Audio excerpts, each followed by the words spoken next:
안녕하세요. 보현법회를 오래간만에 하네요. 그러니까. 오늘은 이제 어쨌든 이제 최근이라고 해야 되나? 근래에 어쨌든 금강경 이야기를 하게 되는 인연이 만들어져 갖고 아직도 끝을 못 보고 있는데요. 우왕좌왕하기도 하고 전전긍긍하기도 하면서 여전히 화두처럼 금강경을 갖고 이렇게도 생각해보고 저렇게도 생각해보고 그렇게 살고 있는 게 제 근황입니다. 따라서 오늘은 이제 우리가 지금 미혹의 문명을 넘어 깨달음의 문명으로 나아가 보자고 만일결사를 하고 있는데, 금강경에서는 미혹의 문명을 뭐라고 얘기하고 있고 깨달음의 문명은 뭐라고 얘기하고 있는지, 어차피 이제 법회를 해야 되는 상황이 다가오니까 그렇게 이제 연결시켜서 금강경 문제를 생각하게 됐어요.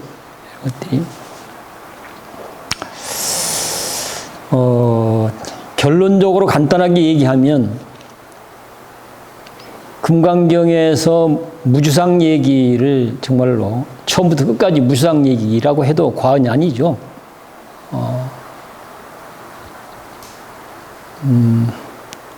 그런가 하면 이제 우리가 사로잡혀 있는 내용은 이제 아상, 인상, 중생상, 수자상, 금강경에서 네 가지로 얘기를 하고 있죠. 그거 그냥 달달 묶어서 한마디로 요약하면 아상, 이런 얘기입니다. 아상. 결국은 아상으로부터 어떻게 우리가 벗어날 것인가 하는 얘기죠. 근데 이 내용을 책만 붙잡고 이거 계속 생각을 하니까 뭔가 대단히 그럴듯하긴 한데 실제는 뭔지, 또 그 실제 우리가 삶을 사는 데는 이게 어떻게 적용이 되고 어떻게 또 작동이 되고 어떻게 또 도움이 되는지, 이런 게 좀 그렇게 명료하지가 않아요.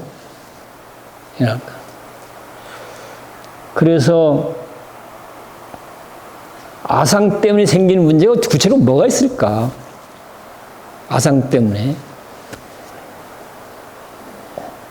이 아상으로부터 벗어나라, 지금 계속 그 얘기를 하고 있는데, 상에 머물지 마라, 상에 머물지 마라. 상을 버려라, 버려라, 버려라. 나라는 상을 내려놔라, 내려놔라. 계속 그 얘기하고 있거든요. 그걸 제일 많이 강조하는 대표적인 경전이 우리가 접하는 경전 중에서는 금강경인 셈이죠. 왜 그렇게 줄기차게 아상을 문제 삼을까? 주로 우리는 이런 내용을 그냥 자기 수행이라는 관점에서만 이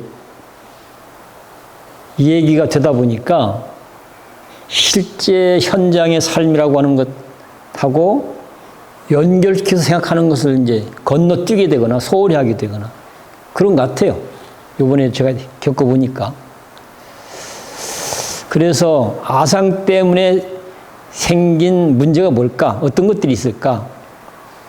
물론 소소한 것들이 많은데 그 소소한 것들을 하나하나 얘기하기는 어려우니까 우리가 이제 어쩌면 큰 사건으로, 우리가 기억하고 있는 큰 사건으로 연결시키는 게 오히려 더 쉽지 않을까 싶은 생각이 들었어요. 우리나라 같은 경우는 가장 큰 사건이 사실은 좌우 대립 동족 상잔의 비극이죠. 그 정점에는 이제 북쪽에는 김일성이라는 인물이 있고 대표적으로 남쪽에는 이승만이라는 인물이 있는 거죠. 결국은 이제 그런 좌우 대립 동족 상잔의 비극으로 분출하도록 만드는 본질적인 원인이 어디서부터 시작하고 있을까 하고 보면 바로 이 아상의 사유 방식입니다. 아상의 사유 방식. 그러니까 아상의 사유 방식으로 사는 것이 곧 미혹 문명이다 이렇게 되기 때문에 거죠. 아상의 사유 방식으로 살게 되면 끊임없는 분열과 다툼이 생길 수밖에 없고, 분열과 다툼이 생기는데 편안할 수가 있겠습니까?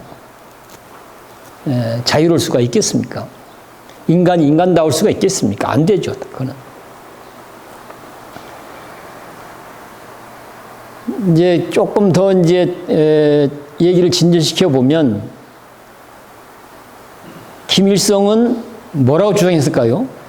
소위 말해 쉽게 얘기하면 좌익. 좌익이 옳아. 나는 좌익이기 때문에 내가 하는 게 옳아. 반대로 좌익을 반대한 게 우익이잖아요. 쉽게 얘기하면. 우익하는 너는 틀렸어. 이렇게 주장한 거죠. 나는 옳고 너는 틀렸어. 정리하면 이런 얘기입니다. 그것이 김일성만 그렇겠습니까? 이승만도 마찬가지죠. 나는 옳고 너는 틀렸어. 결국 이것이 극단적으로 폭발한 사건이 좌우 대립 동족 상잔의 비극인 거죠. 나는 옳고 너는 틀렸어. 곰곰이 우리 일상을 들여다보면 작은 동네나 큰 동네나 어떤 문제들이 생겼을 때 그게 뭘까? 뭐 때문에 그렇게 됐을까? 하고 들여다보니 거의 다 나는 옳고 너는 틀렸다는 사고방식들입니다. 거의 다. 다만 이것이 집단적으로 작동이 되도록 해서 큰 사건으로 나타났던 게 이제 동족상잔이라는 비극이었다. 이렇게 얘기할 수가 있죠. 그러니까 이게 아상의 문제가 얼마나 무시무시한 일인가를 우리가 사실은 얼마나 무시무시한 일인지, 얼마나 심각한 물인지, 어쩌면 이것이 인간을 고통스럽게 하고 불행하게 만드는 만병의 원인이라고 해도 과언이 아닐 수 있는 거죠.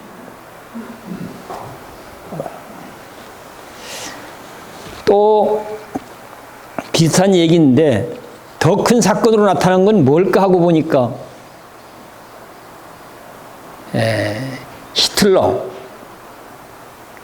사고방식이에요. 들여다보니까. 독일 순혈주의, 그리고는 유대인들을 악마화시키고, 그것이 2차 대전이라고 하는 대로 이제 확대되지 않습니까? 그 내용도 들여다보면 그 정점에 있는 히틀러라고 하는 인물이 갖고 있는 나는 옳고 너는 틀렸어라는 사고방식이죠. 그런데 우리가 나는 옳고 너는 틀렸다라고 하는 사고방식이 우리 대부분 거기에 사실은 익숙해 있고 거의 거기에 지배를 받고 있습니다. 나도 모르게. 거의. 나도 모르게보다는 일부러 그렇게 한다고 해도 과언이 아닐 정도로 그렇게 진행되고 있죠. 그렇게. 그런데 그 사고방식이 어떤 사고방식이냐면 비유를 들면 색안경 사고방식인 거예요. 색안경 사고방식. 여기에 어떤 물건이 하나 있는데 누구는 붉은 색안경을 보고 이 물건은 붉은 물건이네? 이렇게 단정을 하는 것이 바로 이 아상의 사고방식이거든요. 또 누구는 검은 안경을 쓰고 이건 검은 물건이네 이렇게 또 단정을 해요. 누구는 노란 안경을 쓰고 그렇게 하고 누구는 초록 안경을 그렇게 하고 어떻습니까? 이 물건은 붉은 물건인가요? 검은 물건인가요? 노란 물건인가요? 초록 물건인가요? 어떤 게 맞습니까? 만약에 검다는 것도 내려놓아 버리고 노랗다는 것도 내려놓아 버리고 붉다는 것도 내려놓고 또 초록이라고 하는 것도 내려놓으면 이 물건은 뭔 물건일까요? 그냥 다 내려놓고 보면. 근데 우리는 지금 바로 그 색안경의 사유방식. 거의 우리는 색안경을 쓰고 삶을 바라보고 다루고 있습니다.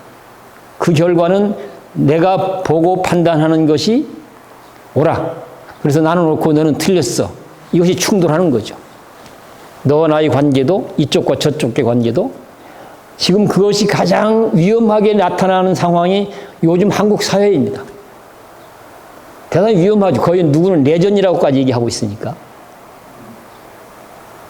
내전이라고까지.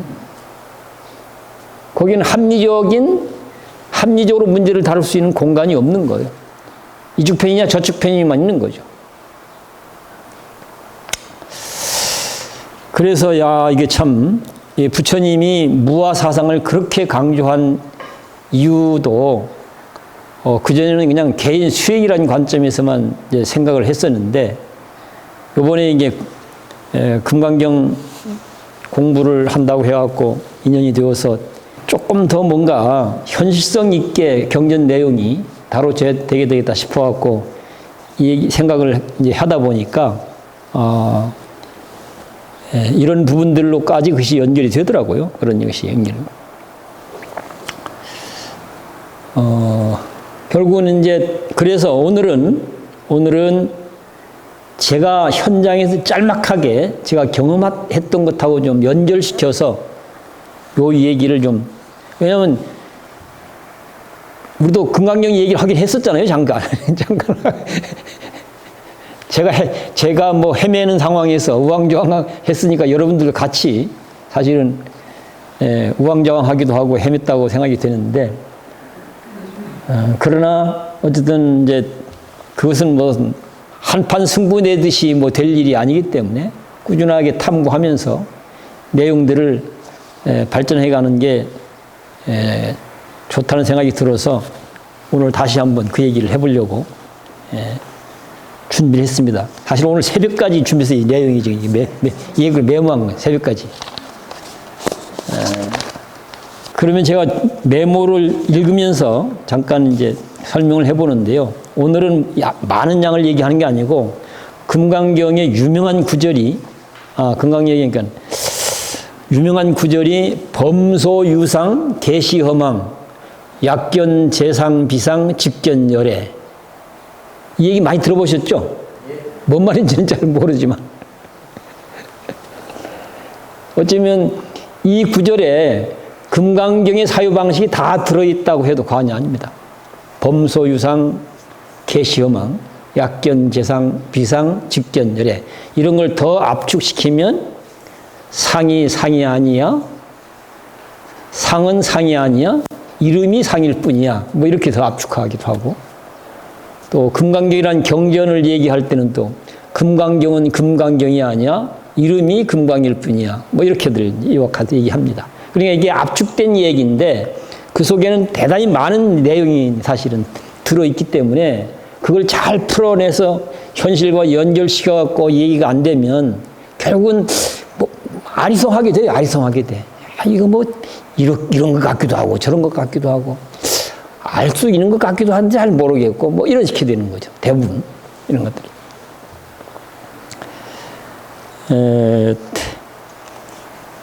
그래서 오늘은 그 범소유상 계시허망 약견재상 비상 직견열애 요 구절을 갖고 얘기를 좀 해보려고요. 아마 금강경 얘기를 하자면 가장 어쩌면 유명한 얘기 중에 하나가 이제 육조 스님의 깨달음.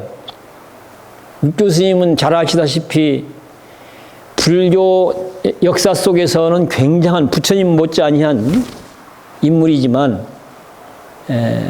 인물인데 그분이 깨닫는 과정을 보면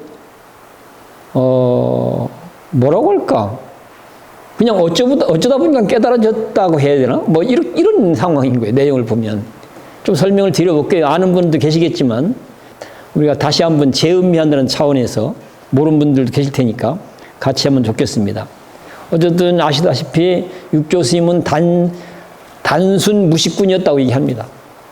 이것도 잘은 모르겠어요. 이 얘기니까 단순 무식군이었다.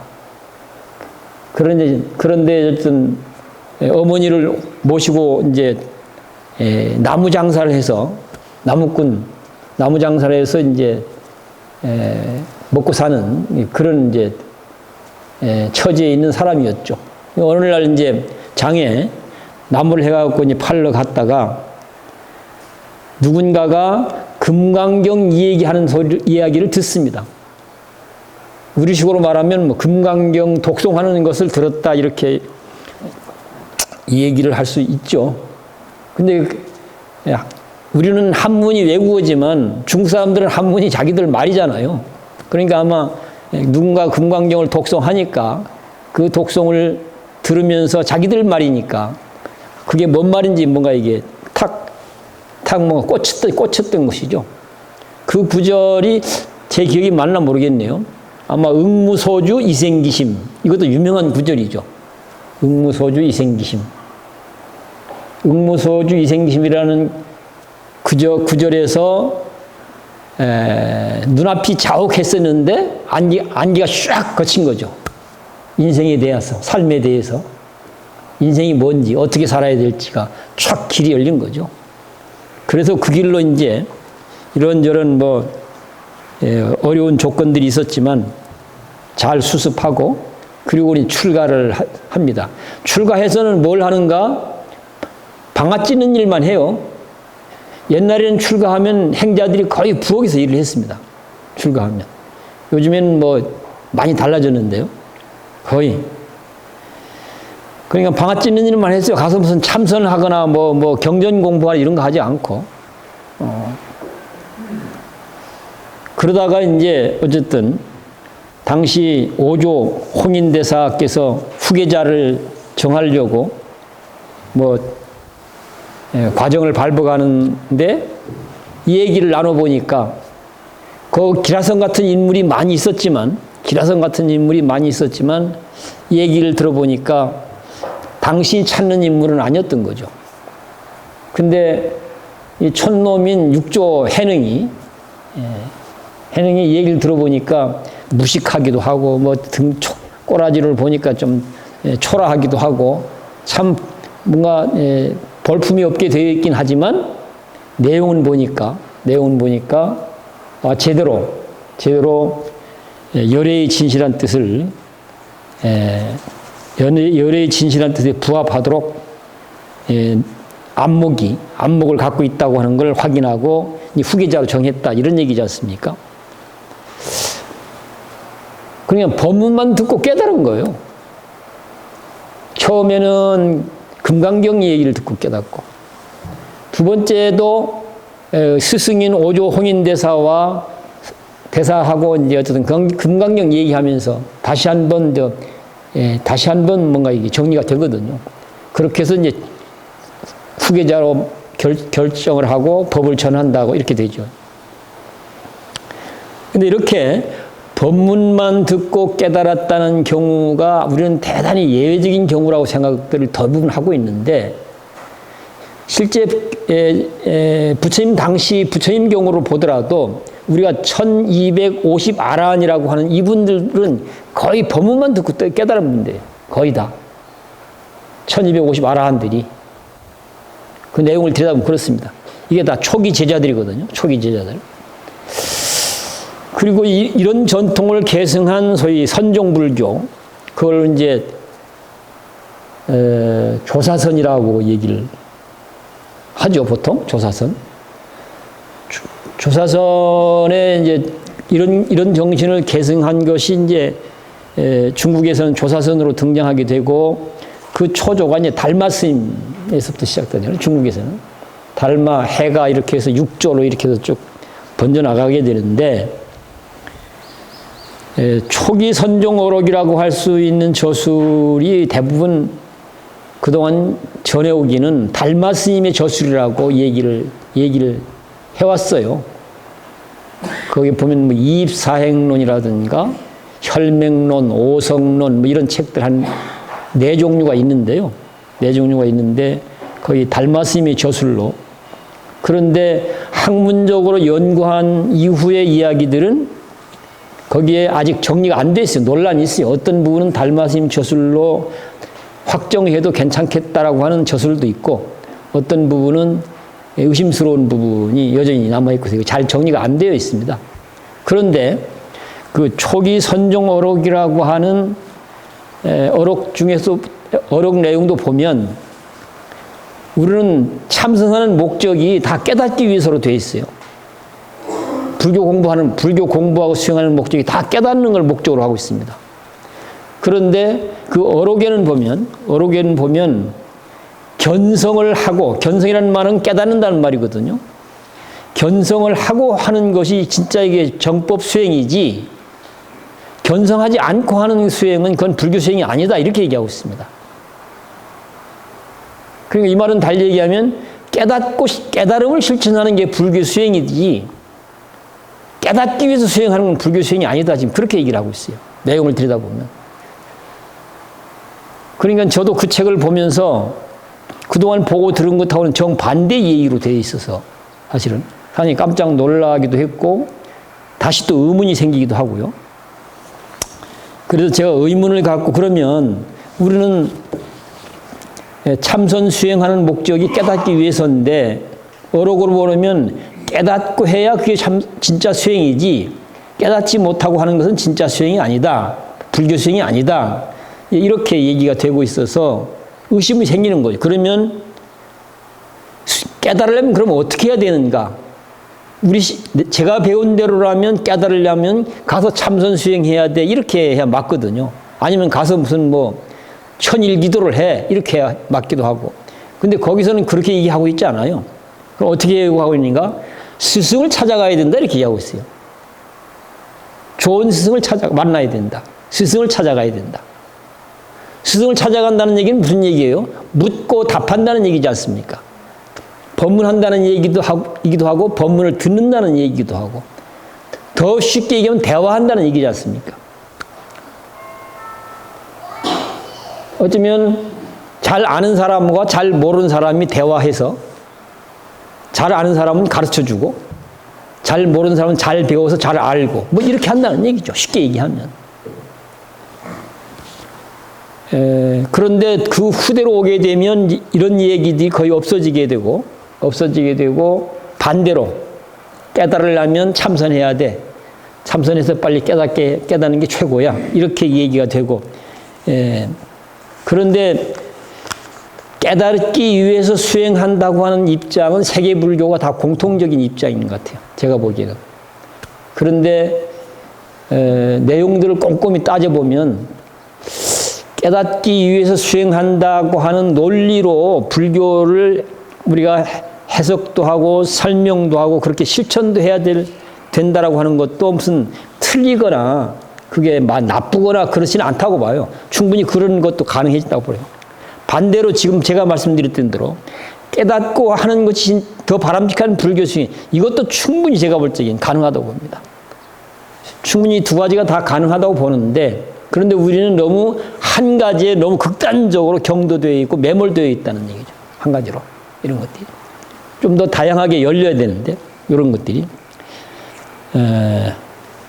금강경과 인연이 되어서 가장 이제 많은 사람들에게 회자되는 내용이 이제 육조 스님이어서 육조 스님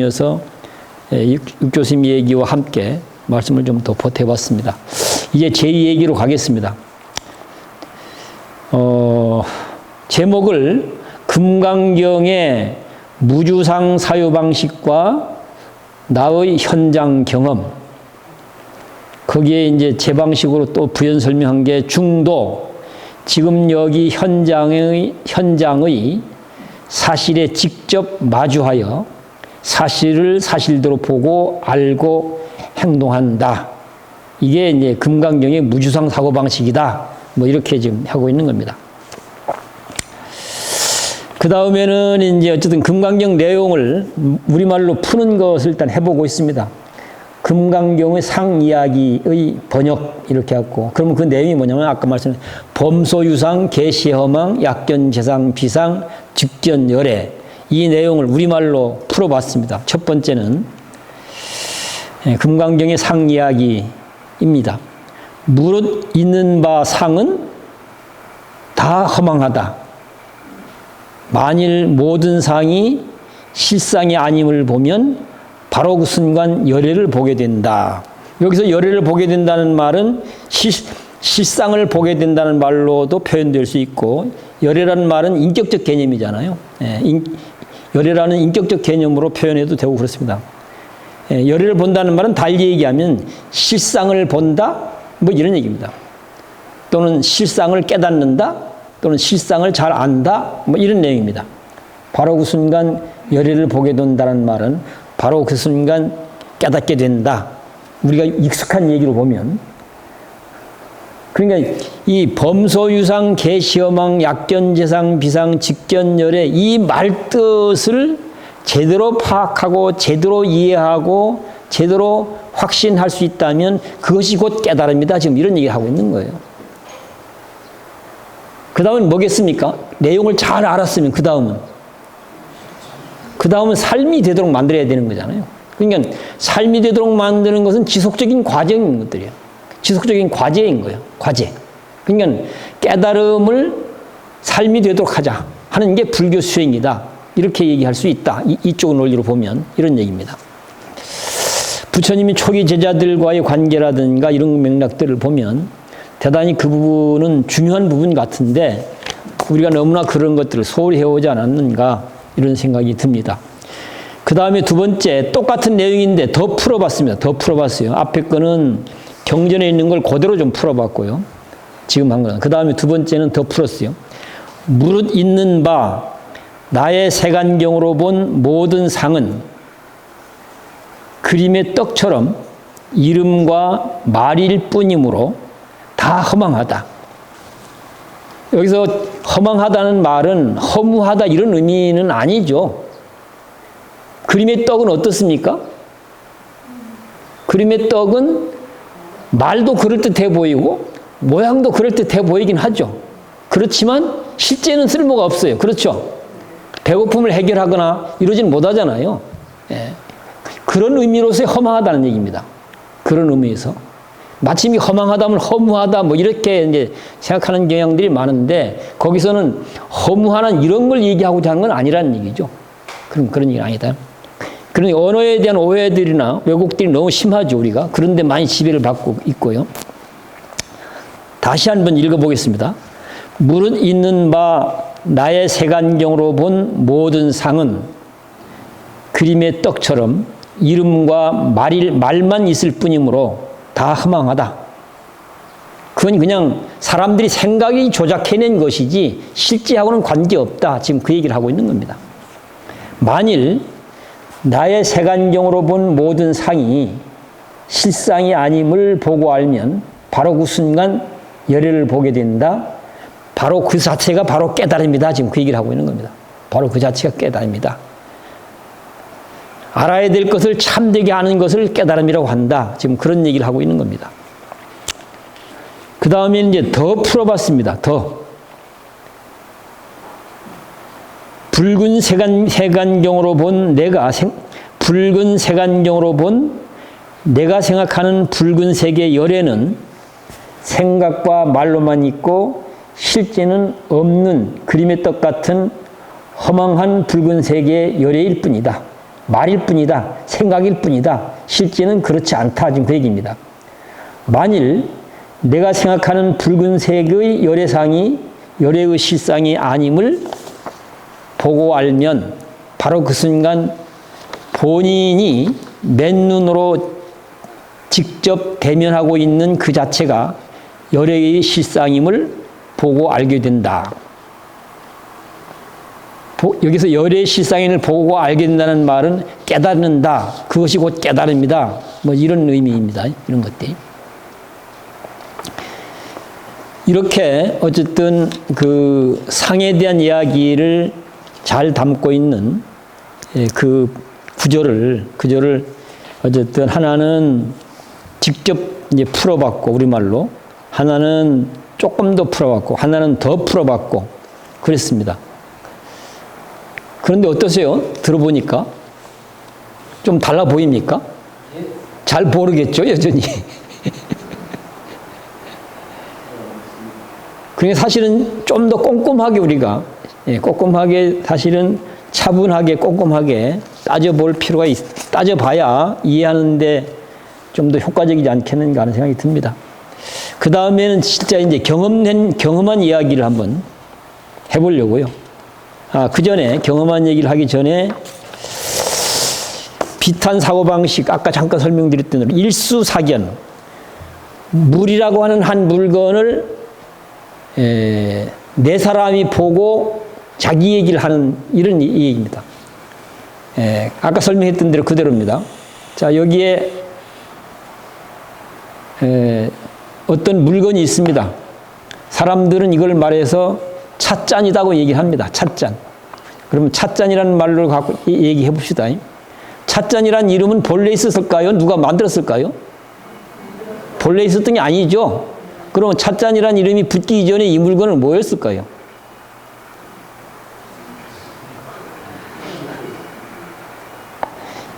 이렇게 묻고 답하는 게 설문답이에요. 잘 모르겠죠, 이게. 물론 거기에 답은 여러 가지가 있을 수 있습니다. 오늘은 그 얘기 하려고 한 건 아니니까. 자, 여기에 이제 찻잔이라고 사람들이 얘기하는 물건이 있어요. 한 물건이 있는데, 어떤 사람은 붉은색 안경을 쓰고 이 물건을 봤어요. 그럼 뭐라고 할까요? 붉은 찻잔이야, 이렇게 하겠죠. 근데 그것이 맞습니까? 틀립니까? 이거하고는 관계없는 거잖아요. 자기 사고방식에 관계 있는 것이. 그렇죠. 본인이 조작해낸 거예요. 그 물건은 붉은 찻잔이네, 이것은 본래 사물에 붙여진 이름이 아니고, 내가 쓴 안경에 의해서 만들어진 얘기란 말이죠. 우리가 갖고 있는 사고방식들이 대부분 이런 사고방식들이라는 얘기입니다. 근데 우리는 그것에 목을 메고 있어요. 그 목을 메는 내용이 뭐예요? 나는 옳고 너는 틀렸다는 사고에 목을 메고 있는 거예요. 이 사고방식을 얘기하는 겁니다. 나는 옳고 너는 틀렸다는 사고방식. 또 누군가는 검은 안경을 쓰고 그거는 붉은 찻잔이 아니고 검은색 찻잔이야, 이렇게 해서. 또 누구는 노란색 안경을 쓰고 그거는 검은색 찻잔이 아니고 노란색 찻잔이야. 누구는 초록색 안경을 쓰고 초록색 찻잔이야. 네 사람 다 나는 옳고 너는 틀렸어, 이렇게 하게 되는 거예요. 나는 옳고 너는 틀렸어 하게 되면 그 다음 생기는 일은 싸우는 일밖에 없잖아요. 그렇게 해서 어마어마하게 폭발해서 어마어마한 비극으로 나타났던 게 좌우대립 동족상잔의 한반도 6.25라는 동족상잔의 비극인 것이고, 또 2차 대전이라는 비극인 것이고, 그런 거지 않습니까? 그러니까 이 문제가 얼마나 심각한 문제인가 말이죠. 어떻게 보면 불교를 공부하는 사람들은 이런 부분이 얼마나 심각한 문제인가에 대해서 너무나 뼈저리게 우리는 다시 인식해야 된다고 봐요. 그래야 이게 불교 공부가 수행이 된다고요.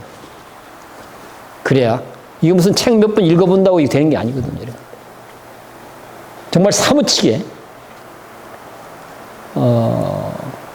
어쩌면 부처님이 전쟁이 벌어지니까 전쟁터에 직접 나가는 것도 바로 이런 사무친 안목과 문제의식이 있었기 때문에 그런 행동들을 했다고 봐요. 그런 행동들. 이런 사고방식, 이걸 우리 금강경에서는 상이라는 말로 표현하고 있는 거예요. 상. 모양상자. 그러면 제가 경험한 얘기를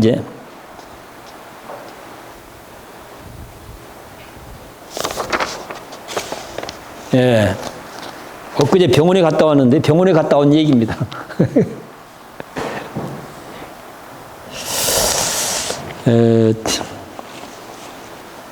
엊그제 병원에 갔다.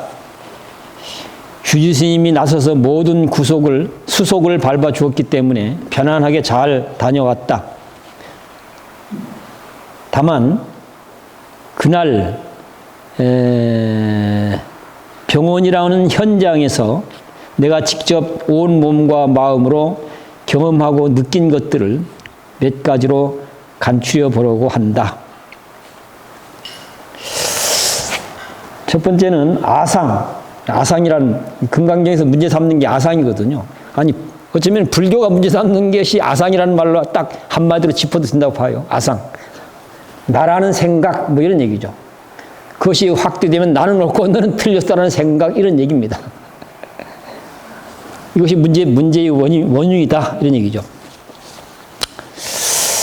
어쨌든 내 안에서 뭔가 이게 병원에 가서 만약에 주지심이 안 오고 나 혼자 왔으면 이 병원에서 그 수속 밟아서 뭐 진단하고 또 뭐 정리해서 집에 돌아오는 과정을 내가 다 해야 되잖아요. 내가 직접 하려고 할 경우 어땠을까? 지금 그 얘기를 해보는 겁니다. 아상, 나는 원로 출가 수행자인 스님이기 때문에 당연히 특별한 배려가 있을 것으로 기대했다. 여러분들 어떻습니까? 자기 자신의 문제를 한번 생각해 보시라고요. 그런데 웬걸.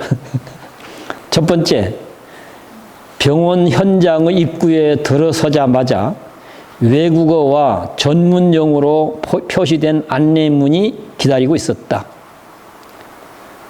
동시에 안내문 글자들이 너무 잔글씨여서 내 시력과 실력으로는 읽는 것이 불가능했다.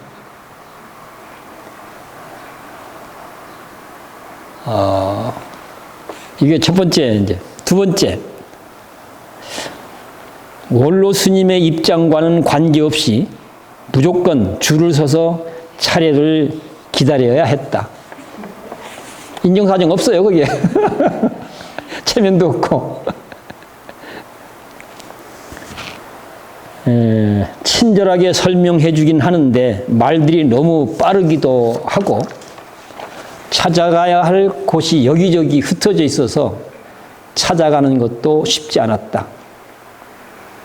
넷째, 진찰 받아야 할 분야마다 의사 선생님들이 애써 친절하게 설명하기 때문에 귀 기울여 잘 들으려고 하지만 역시 아는 것도 기억되는 것도 별로 남아있지 않다. 듣긴 들었어요. 근데 그분들은 그걸 안 하면 안 되는 것 같더라고요. 내가 볼 때는 대부분 나하고 비슷할 것 같아요. 대부분. 그래서 나는 이거 설명하지 마시오. 그냥 권하고 싶은 거면 권하시라 하면. 그냥 수고롭게. 자기들은 해야 된대요. 안 하면 법으로 걸린대요.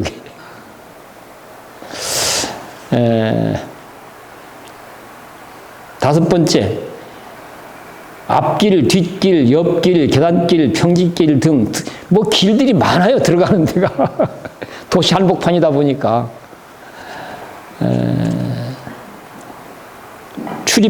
출입구와 길들이 여러 형태이어서 끝내고 돌아오는 것도 만만치 않았다. 대충 여기까지가 병원 현장의 실상이었다. 그날 현장을 주의 기울여 여실직연, 현장을 주의 기울여 있는 사실을 사실대로 잘 관찰해서 알아본 결과 경험적으로 확인되는 것이 있었다.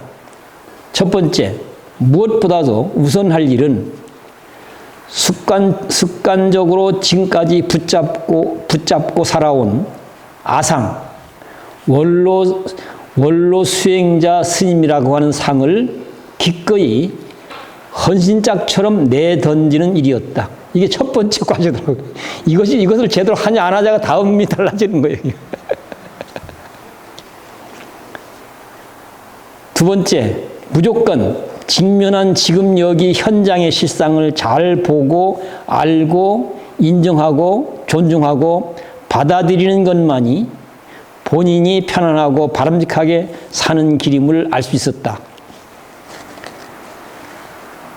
병원에 가면 첫 번째 뭘 해야 되겠어요?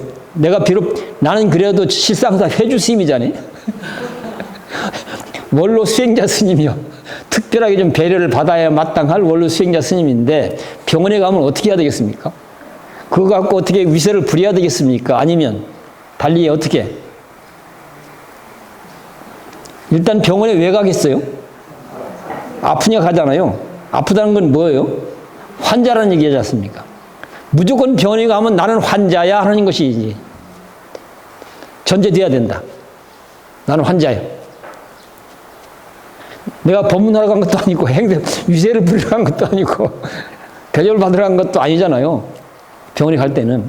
그런 얘기입니다.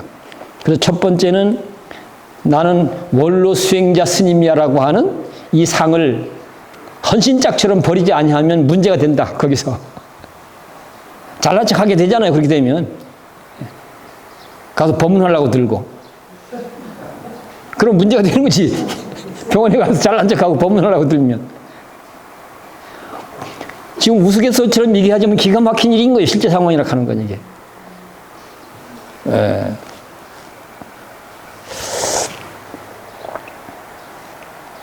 그 다음에 세 번째는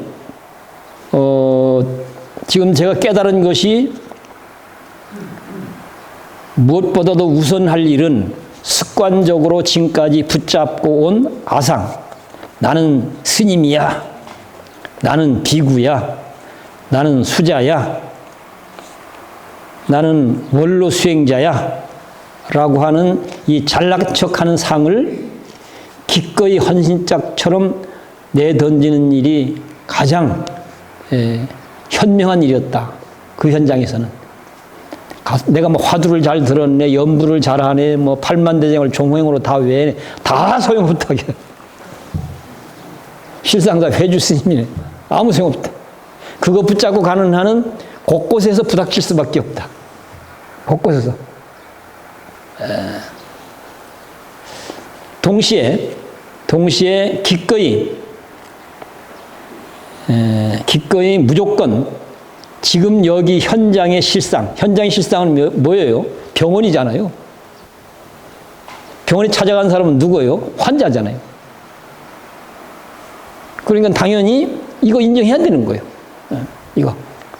기꺼이 무조건 지금 여기 현장의 실상을 잘 보고 알고 인정하고 존중하고 받아들이는 것만이 이후에 병원 현장에서 벌어질 수 있는 모든 문제에 대한 안전책이 되어진다.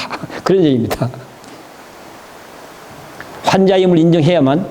자, 주심도 없고 나는 환자이고 그럼 어떻게 내가 할 수 있는 일이 뭐겠어요? 거기서.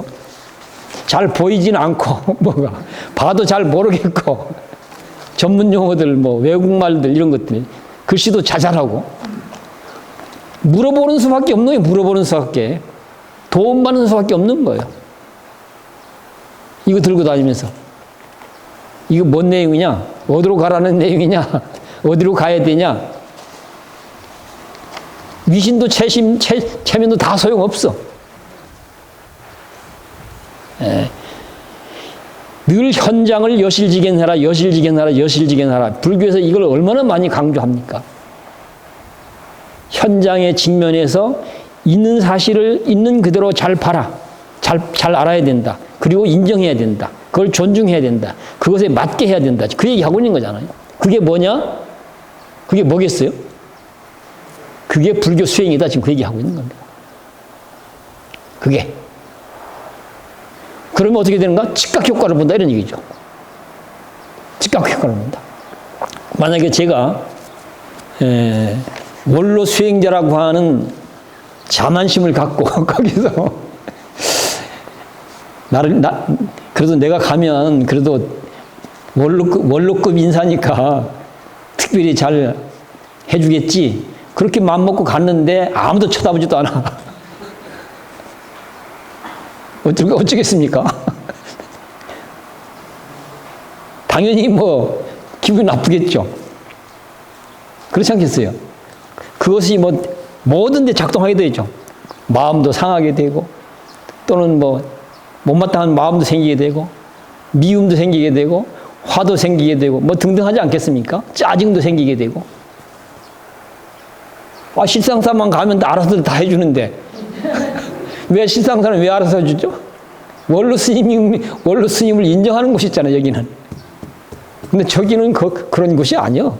그런데 거기 가서 내가 원로 스님이라고 행자라고 들으면 뭐 곳곳에서 그런 얘기입니다.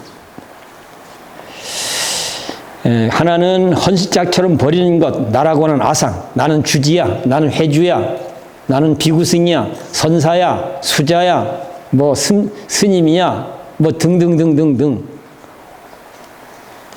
이런 것들을 기꺼이 내던지는 것이, 그런 것을 헌신장처럼 보일 수 있어야 된다, 뭐 그런 얘기인 거죠. 동시에 현장을 잘 보고, 현장이 어딘지 잘 보고, 사실을 사실대로 잘 파악해서 빨리 인정할 건 인정하고, 존중할 건 존중하고, 수용할 건 수용하고, 그래야 어떤다? 사는 게 편안하다, 이런 얘기입니다. 그래야 어떤다? 사는 게 제대로 살림살이가 된다. 사는 게 편안해하고 살림살이가 제대로 되면 괜찮은 거 아닙니까? 자, 이제 또 설명은 다 했는데요. 그래도 이제 정리한다고 해야 되나? 정리하는데 도움되도록 그래도 메모된 것을 읽어보겠습니다. 그렇게 하는 것이 가장 바람직하다는 것을 확신할 수 있었다. 그런데 만약에 그렇게 해서 사실은 이제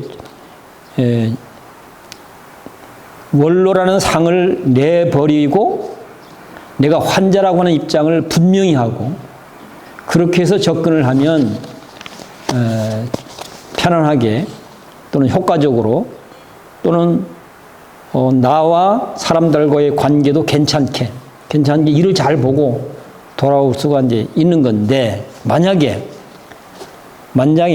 현장에서, 병원 현장에서 단견, 내 세간경으로 본 특별 배려를 받아 마땅하다는 원로 수행자 스님이라는 상을 습관대로 붙잡고 현장에 임했으면 어땠을까? 아까 설명 다 했죠? 뭔 말인지 설명 안 해도 되겠죠? 내가 좀 대접을 받아야 되는데 너희들이 나를 무시해? 이렇게 현장에 가서 임했으면 보나마나 뻔하죠? 그 얘기를 이제 메모해온 겁니다. 첫 번째는 그 얘기고요. 원로 수행자 스님이라는 상을 붙잡고 현장에 임했으면 어땠을까? 바로 이게, 그러면 당연히 벌어지는 것은 미혹문명의 판이 벌어지는 거예요. 미혹문명의 판이 극단적으로 표출되어진 것이 동족상잔의 비극인 것이고 2차 대전인 것이고 이렇다는 얘기입니다. 두 번째는 물어볼 것도 없이 내 설명했던 이야기를 똑같이 써놨네요. 끝까지 불편하고 어색하고 마음 상하고 짜증나고 화나고 그야말로 생지옥 같은 병원의 반나절이 터이다. 오전이었거든요. 아침부터 오전이. 한 12시 돼서 나왔으니까. 반나절, 생지옥 같은 반나절이었을 거니까. 그뿐인가, 세 번째. 그날 꼭 봐야 할 일들을 어느 하나도 제대로 보지 못할 뿐 아니라 이곳저곳 이 사람 저 사람들과 사사건건 충돌이 생겼을 터이고, 원로 수행자 스님의 위신이 너덜너덜한 걸레처럼 만신창이가 되고도 남았을 것이다. 당연히 많은 사람들에게 부처님과 불교를 의심하게 하고 싫어하게 만드는 결과로 규결되었을 터이다. 생각해보면 참으로 아찔한 일이다. 그 한순간 정신 바짝 차리지 못하고, 한순간 깨어있지 못하고, 병원이거나 말거나 나는 원로 스님이야 하고 가서 행세를 하려고 들었으면, 알고 보면 참 너무나 참 아찔할 일이죠. 다행스럽게도 그렇게 하지 않고 금강경의 무주상 또는 무유정법의 사유를 중도, 현장에 직접 적용시킴으로써 원로 수행자 스님이라는 상에 구애받음 없이 겸손한 마음으로 현장의 적재적소에 맞게 묻고 배우는 태도와 방식으로 임한 결과 편안하고 기쁘게 효과적으로 일을 잘 보고 돌아올 수 있었다.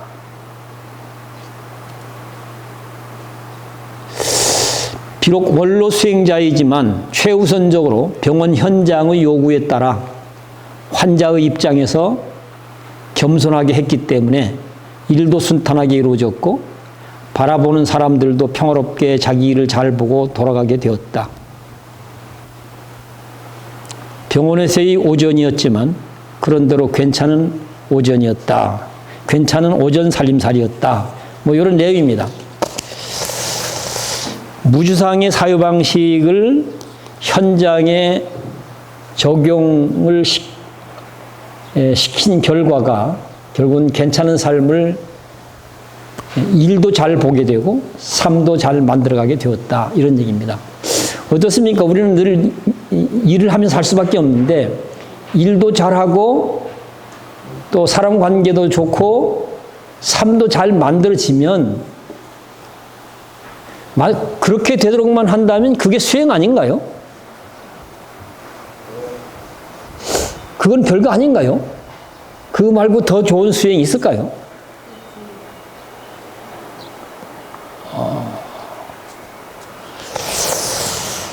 그래서 이게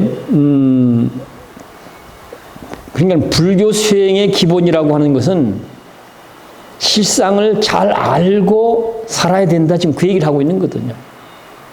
그러면 실상이라고 하는 건 장소마다 다르잖아요. 장소마다. 병원은 병원의 현장이란 있는 것이고 운동장에는 운동장이라고 하는 현장의 실상이 있는 거잖아요. 어떤 선사가 운동장에 가서 나는 선사니까 참선할 거야 하고 운동장 한복판에 가서 딱 가자장삼 입고 가부좌 틀고 앉아있으면 어떨까요? 그건 현장의 실상을 모르는 행위인 거잖아요. 현장의 실상과는 어긋나는 행위인 거잖아요. 현장의 실상을 모르고 현장의 실상과 어긋나게 산다고 한다면 아무리 선사인들 무슨 소용이 있어요?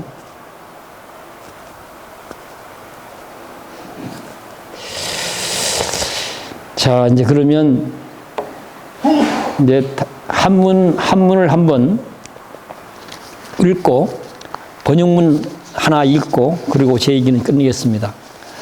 범소유상 계시허망 약견 재상 미상 직견열애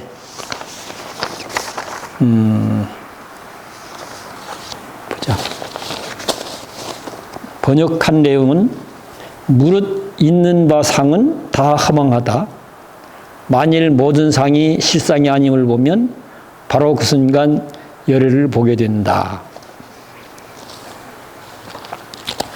우리가 미용 문명을 넘어 깨달음의 문명의 길을 열어보자고 만일 결사를 하고 있는데 금강경 사유방식과 연결시켜서 단순화시키면 무주상의 사유방식으로 삶을 살면 그게 곧 깨달음의 문명을 삶으로 사는 것이다. 깨달음의 문명으로 만들어낸 세상이다. 사회다. 뭐 그렇게 얘기할 수가 있고요.